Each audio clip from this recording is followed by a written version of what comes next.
नमस्कार, मैं हूं अर्जिता मिश्रा और आप देख रहे हैं सी न्यूज भारत। महिला दिवस के मौके पर महाराजगंज जिले के नौतनवा नगर पालिका की पूर्व अध्यक्ष नाइला खान ने सी न्यूज संवाददाता से खास बातचीत की। वहीं नाइला खान द्वारा महिला दिवस के मौके पर महिलाओं की सुरक्षा को लेकर अहम जानकारी भी साझा की गई। आइए देखते हैं महाराजगंज से हमारे संवाददाता अंगद शर्मा की ये एक्सक्लूसिव रिपोर्ट। नमस्कार, मैं हूं अंगद शर्मा। हम हैं महाराजगंज जिले के नौतनवा में। आज हम बात करेंगे महिला दिवस को लेकर के नौतनवा की पूर्व अध्यक्ष श्रीमती नाइला खान जी से। आइए हम जानते हैं महिला दिवस के दिन वो इस महिला दिवस के दिन महिलाओं को क्या प्रेरणा देती हैं और क्या कहती हैं।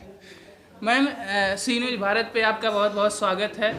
महिला दिवस के दिन आप महिलाओं को क्या प्रेरणा देना चाहती हैं? मैं महिला होने के नाते बाकी सारी महिलाओं को यही प्रेरणा देना चाहती हूँ और ये एक संदेश देना चाहती हूँ कि वो अपने आप को किसी भी तरीके से कमज़ोर ना समझें। हमारी सरकार ने बहुत सारे प्रावधान रखे हैं, बहुत सारे कानून बनाए हैं महिलाओं के लिए, महिलाओं की सुरक्षा के लिए। लेकिन कानून चाहे कितने भी बन जाए, जब तक महिलाएं खुद जागरूक नहीं होंगी, और जागरूक होने का मतलब है कि जब तक दिल से और दिमाग से जागरूक नहीं होंगी, दिल और दिमाग से सशक्त नहीं होंगी, तब तक कोई कानून काम नहीं कर सकता। इसलिए महिलाओं को खुद आगे बढ़ना पड़ेगा और अपने अधिकारों के लिए खुद ही लड़ाई लड़नी पड़ेगी। मैम, आप 2012 में पहली बार जो है आपने नौतनवा नगर का नेतृत्व का अध्यक्ष आप बनी। उस नौतनवा अध्यक्ष के दौरान अपने जब आपका कार्यकाल था, उस दौरान आपने महिलाओं के लिए क्या क्या किया, ये हमारे दर्शकों को बताएं। देखिए, मेनली हमारे यहाँ 3-4 वार्ड ऐसे हैं जो स्लम्स हैं, जिसमें बहुत ही गरीब आबादी बसती है। तो हम लोगों ने कोशिश की कि उनको हम थोड़े रोज़गार के अवसर मुहैया कर पाएँ। यहाँ पे डॉक्टर्स की बहुत कमी है, स्पेशली लेडी डॉक्टर की बहुत कमी है।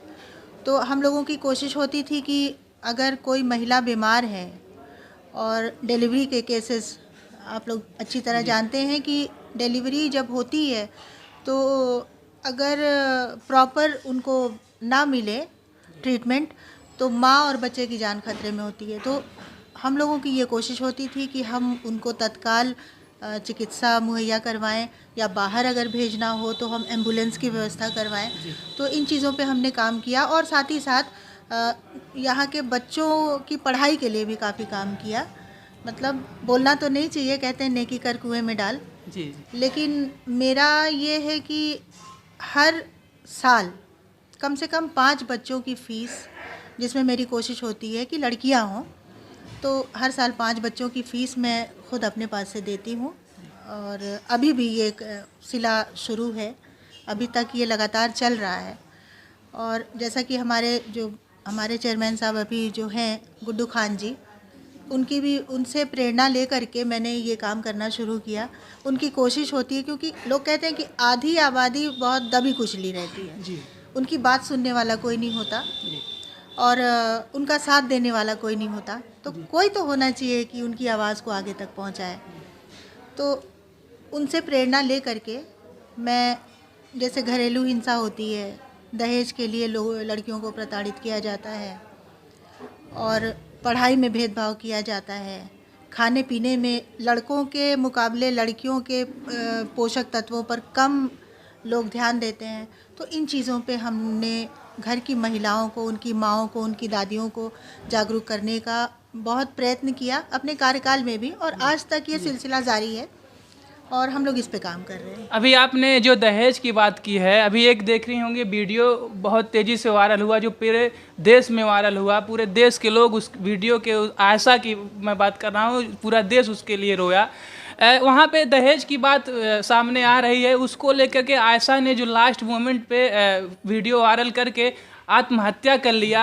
इस तरह से पीड़ित आप महिलाओं को, बेटियों को क्या दिशा निर्देश, क्या कहना चाहती हैं कि महिलाएं फिर दूसरी कोई ऐसी आयशा आत्महत्या ना करे? देखिए, ये तो एक आयशा की खबर वायरल हुई, बहुत दुखद है। ऐसी कितनी आयशाएं गुमनाम मर जाती हैं। जिनका कोई नाम लेवा नहीं होता है। और बहुत दुख की बात है ये कि आयशा आरिफ खान जो थी, मैंने जब पहले फेसबुक खोला और मैंने देखा इस खबर को और मैंने यूट्यूब पे सर्च किया और पूरी जानकारी जब मुझे हुई, आप यकीन मानिए मेरे आंसू नहीं थम रहे थे। मेरी बेटी नहीं है, लेकिन बेटी का दर्द मैं समझ सकती हूँ। तो इसमें आयशा की कम गलती थी मेरे ख्याल से। अगर हम शुरू से शुरुआत करें तो जब हमारे घर बेटी पैदा होती है ना, तो उसी वक्त से बेटियों के अंदर हमें हिम्मत भरनी चाहिए। जी। और जब एक तरीका बन गया है कि हम बेटियों की शादी करते हैं और कहते हैं कि अच्छा अब तुम विदा होकर के अपने घर जा रही हो, अर्थी पे ही लौट के आना, घर छोड़ के मत आना। इस परंपरा को ख़त्म करना पड़ेगा। अब हमें अपनी बेटियों को ये कहना पड़ेगा कि हम तुमको एक आदमी के बच्चे के साथ बांध रहे हैं, एक इंसान के बच्चे के साथ बांध रहे हैं। जब तक वो इंसान रहे तब तक उसके साथ रहना, उसका साथ देना, हर सुख दुख में उसका साथ देना। लेकिन जब उसके अंदर का जानवर जाग जाए तो मुझे बताना, और तब उस जानवर का हम इलाज करेंगे। तब जाकर के हमारी बेटियां सबल होंगी, हमारी बेटियों में हिम्मत आएगी, और तब उनको ऐसा लगेगा। एक मनोबल बढ़ाने वाली बात होती है, जब आदमी का मनोबल टूट जाता है तो वो टूट जाता है, और आत्महत्या जो होती है वो एक बिल्कुल इंस्टेंट रिएक्शन होता है। आयशा के बारे में जैसा कि वायरल हुआ है, उसने अपने पति से कहा कि मैं तुम्हारे बिना मर जाऊंगी, मैं तुम्हारे बिना नहीं रह पाऊंगी। तो उसके पति ने कहा अच्छा ठीक है, जब मरने लगोगी तो वीडियो बना के भेजना। कितनी शर्मनाक बात थी। तो हमें अपनी बेटियों का मनोबल ये कह के बढ़ाना पड़ेगा कि तुम कहीं से कम नहीं हो, तुम किसी से कम नहीं हो। तुम जब उसका घर चला सकती हो, जब उसको संभाल सकती हो, तो ख़ुद को क्यों नहीं। और माँ बाप को, भाई बहनों को हर हाल में अपनी बेटियों के साथ, अपनी बहनों के साथ खड़े होना पड़ेगा, ताकि उनका आत्मबल मजबूत रहे। जब आत्मबल मजबूत रहेगा तो इस तरह की घटनाएं बहुत कम हो जाएंगी। और साथ ही साथ पढ़ाई बहुत ज़रूरी है। अपनी बेटियों को दूसरे के घर देने से पहले, अपनी बेटियों की शादी करने से पहले उनको दिमागी रूप से भी सबल बनाएं, और साथ ही साथ अपने पैरों पे खड़ा करके तब उनको विदा करें। मेरा आखिरी सवाल ये है कि आप महिला सशक्तिकरण को लेकर के और दहेज के लोभियों को आप क्या संदेश देना चाहती हैं, जो हमारी बेटियां, बहनें जो इस तरह से पीड़ित हैं, उसको आत्मरक्षा के लिए क्या कहना चाहती हैं? आत्मरक्षा तो ज़रूर करनी चाहिए। हर इंसान का ये हक है, हर इंसान को जीने का हक है, चाहे वो बेटी हो चाहे वो बेटा हो।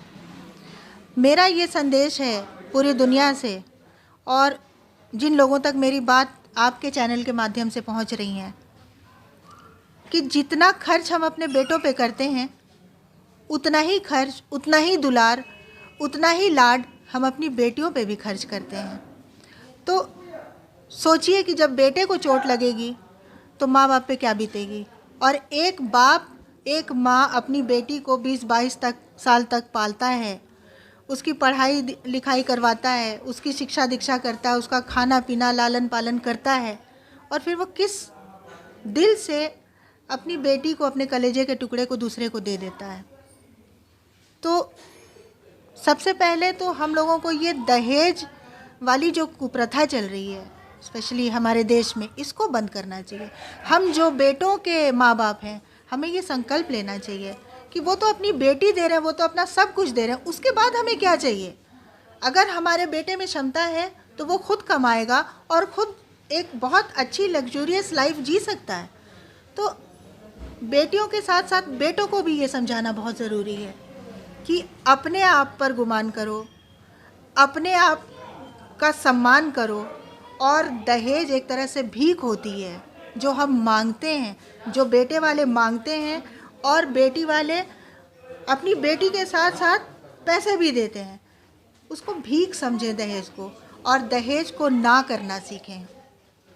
यही संदेश है मेरा सभी लोगों के लिए। तो आपने देखा कि हमारे साथ श्रीमती नायला जी, जो पूर्व अध्यक्ष रह चुकी हैं नौतनवा की, इन्होंने एक महत्वपूर्ण जानकारी साझा की, और दहेज के लोभियों पे इन्होंने प्रहार अपने शब्दों से किया, और इन्होंने हमारे साथ बहुत ही इम्पोर्टेंस की कि आशा जैसी बेटी कभी ऐसी घटना ना हो। आशा जैसे बेटियों को आत्मरक्षा की ज़रूरत है, उनसे सलाह की ज़रूरत है। सरवण यादव के साथ अंगद शर्मा, सी न्यूज़ ब्यूरो, महाराजगंज।